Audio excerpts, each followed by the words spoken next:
Hi, welcome to this new unboxing quick analysis of the new Eachine direct competitor of the Epson H107D Plus, this model. So it's a direct competitor from Eachine. It's offering the same kind of characteristic. It means that it's broadcasting the FPV signal in live thanks to the 5.8 GHz frequency band, and also including a wide angle, well, I would say 100 degree, 20 degrees of field of view. And it can record also in 720p. So let's open the box. Okay, so you will find this nice golden packaging. Let's open it. And I will say that I already modded the E40. So when you will receive it, it's not exactly like this. But anyway, you hear the instruction manual, English, and where you can find, for example, on the third pages, all the role of the button. Okay, that's pretty important. How to install also the battery cover. Okay, so let's decover. Let's start with the radio transmitter. It's a gamepad style. Two shoulder button. This left one is to associated with the photos. If you briefly press on it, you will take a photo. Long press, you will turn on or turn off recording. This button, the right shoulder one, is to perform flips. Okay, after you have to indicate in which direction to flips. Here, this is the headless mode, so it's home lock, that's pretty good, and this is the 1K return. Okay, returning more or less in your home direction. Finally, in this 4-arrow button, only the vertical are useful. The upper one is to turn on or off the LEDs, and the lower one is to select one of the 3-speed mode. Okay, you have to know that when you receive it, you don't have any cover. It's normal. You can install some NEMH battery. It's working. So what is coming? Also, you have these FPV monitors, a very basic one. No external antenna, no DVR, just a mini tiny power switch, and also the power lead connector to recharge the internal LiPo.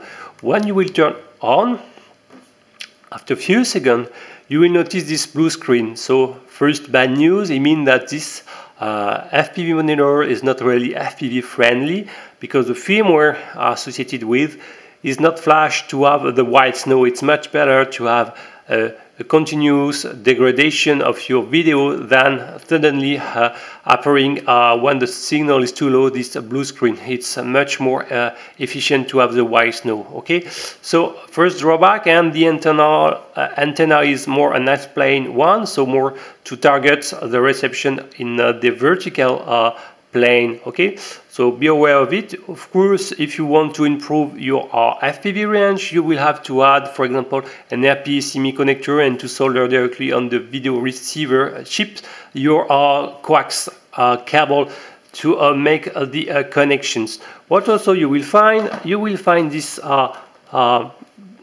FPV monitor mount you have to attach to your gamepad like this. So just need to clips like this, and you will be able to lock. It's an efficient system, I really like it. And then just lock your FPV monitors, okay, and tight it with the back rear screws like this to your current desired position.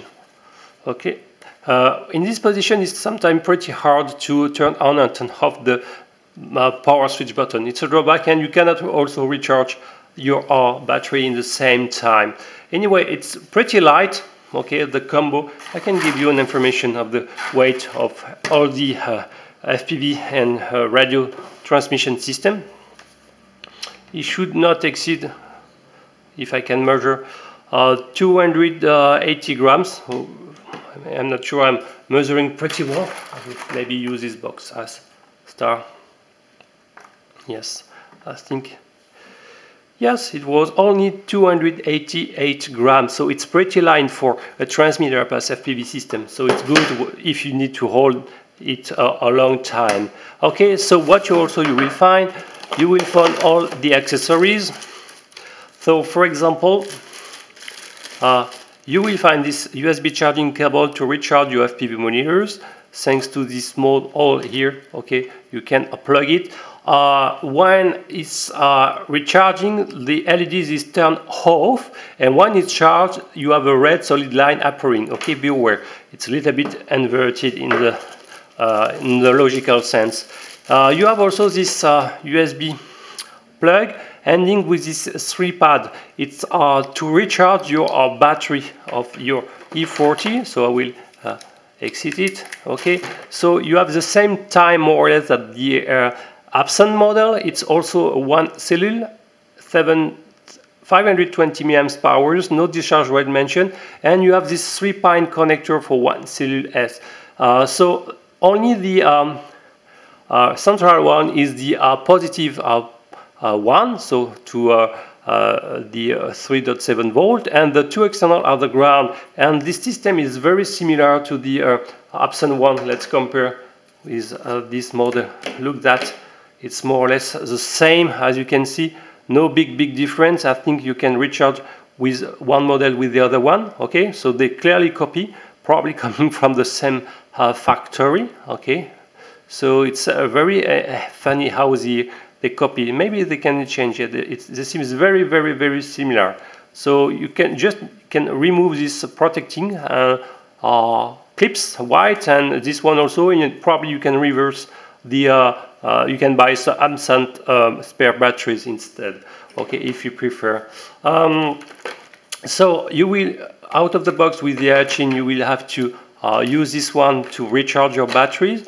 So whatever the sense is not really important, because the ground is always in the external. So as I said, when it's not recharging, you have this red solid line, and when you plug to your computer, the LEDs will turn off and will reappearing when it's full charge. Okay, so it's very important. So what also you can find in the bag: a screwdriver, some 4 spare props, no color one, only one unique black one, and a screw, I don't know, maybe to lock your, yes, to lock your battery doors behind. Okay, so I noticed also that when you will receive, of course, you don't have this antenna. So it's the result of all my antenna modes. And when you receive it, the prop guards are installed on your quadcopter. So it's pretty easy to remove them. You have to first remove the props and then gently unclips the prop guard. They are not so, they can be removed very easily. So here is the quadcopter. As you can see, first of all, on front, the wide angle, yes, 120 degrees field of view, it's pretty good. On the bottom side, you have a small power switch, and you can also directly recharge your LiPo with the battery installed, okay, like this. Sorry, I inverted the sense of insertion. No, it was like this. Okay, and you can directly connect your small key like this, and to recharge with without removing your LiPo. It's a detail. Okay, and plug like this into your computer as you want. So as I said, when you turn on the quadcopter, you have some blue LEDs on front, red on the rear, pretty visible. I like it. The big eyes also, and well. By default, the FPV signal, and in fact you don't have the choice, is broadcasting to the E1 in NTSC. So E1 is the first Boscan frequency, so this is 5705 megahertz. So if you have any search channel FPV Google, you can collect the signal of this Eachine model. So it's broadcasting in NTSC format, and be aware of it.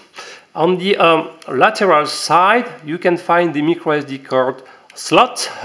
With this model, unfortunately, they don't provide any microSD card. You have to give yours, okay? It's a drawback.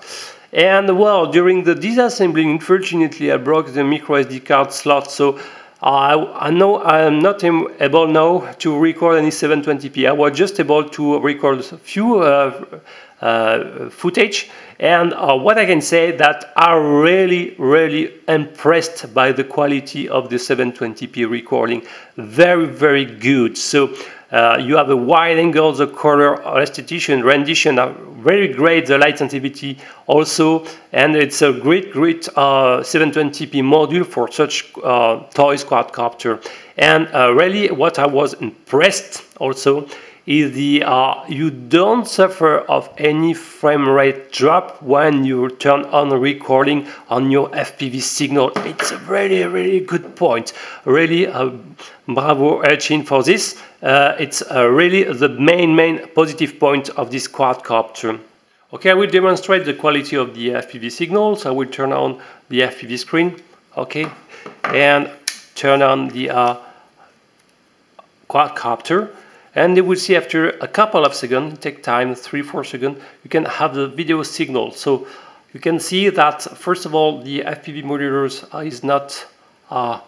is perfectly free. The FPV transmission is pretty good, while the FPV modulator is not so visible in strong daylight, no sunshade associated with. So, but believe me, when you turn on the recording, unfortunately, as I said, I broke my micro SD card slot, so I can insert any micro SD card. You don't observe any frame rate drop. Okay, so it's pretty good. Well, it's not perfect. First of all, there are some drawbacks. First, one, you have only one unique color of props. To keep orientation is not so efficient. And second point, I think I found that the props can pop out very easily. So be aware you can lost it not mid-flying, but after doing a small crash. Second, and I would say major drawbacks is concerning the transmission range.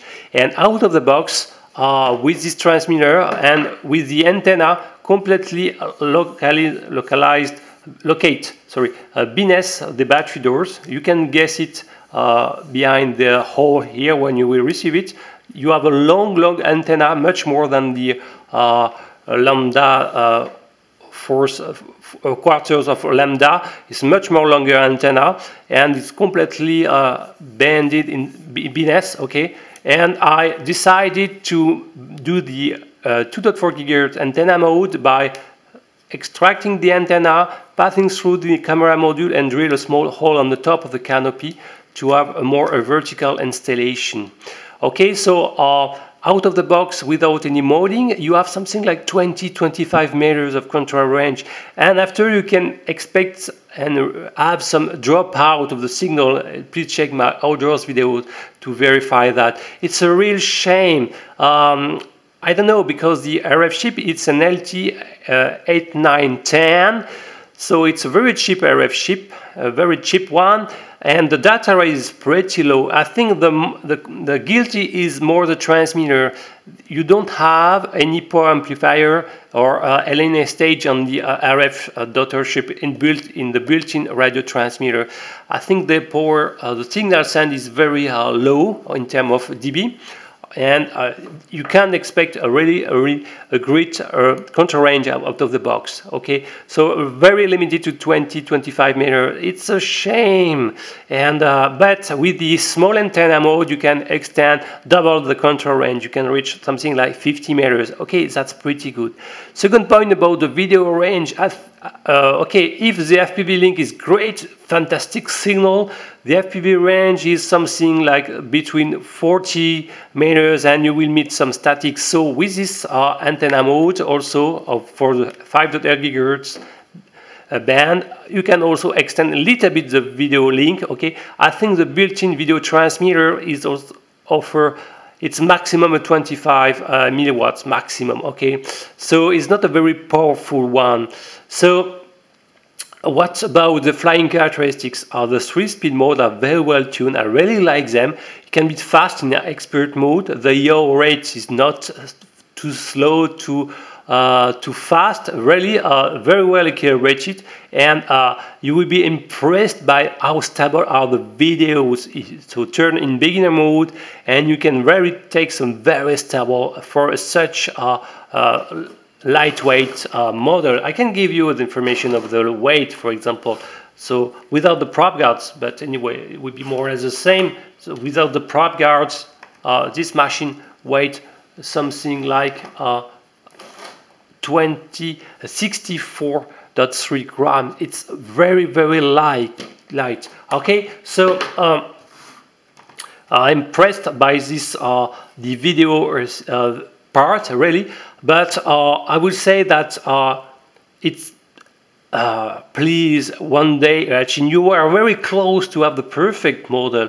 Please use a radio protocol with longer control range and a little bit more powerful video transmitter. And if you can do that job, you will, this model, the new revision, will be can be sold like hot cake. I'm pretty sure of it. Okay, the video, now you understood to install a wide angle. That's great. After 2 or 3 years, you understood that. Now, please have a range, a control range, at least compatible with FPV. You are practicing FPV. You don't want to fly in proximity. It's stupid to have very short control range, in my point of view. Anyway, thanks to this antenna mode, you can enjoy a little bit more over a longer distance, something around 50 meters, by the way. What I really like also is the flying duration. At least 6 minutes when recording is turned on is pretty good for such machine. Really, I like it. Really, it's a pretty good point. Okay, so what I can say about, I think I said everything for the pro and cons. About the flying characteristics, I say it's pretty good. I observed something a little bit strange. There is a kind of altitude all, even if the throttle is not. I don't understand because I didn't see any barometer installed on the flying controlling board. But the throttle behavior sometimes could be, you can have a kind of dead zone about the central part of the throttle stick. It can be surprising, and also after a fast forward movement in a very high turn, you can have some instabilities. Maybe the motor or the LiPo, when the LiPo become a little bit weak, it can happen. About motors, they are 8.5 millimeters by 20, so the coreless, biggest coreless type of motor you can have. Okay, I think I give all the technical information about it. It could be almost a perfect model, but definitively Eachine have to improve both the control range and the video range, and after it will be one of the best sellers. Okay, I hope you enjoyed this video. If you like it, please thumb it, and if you like my channel in general, please subscribe. See you next time. Bye bye.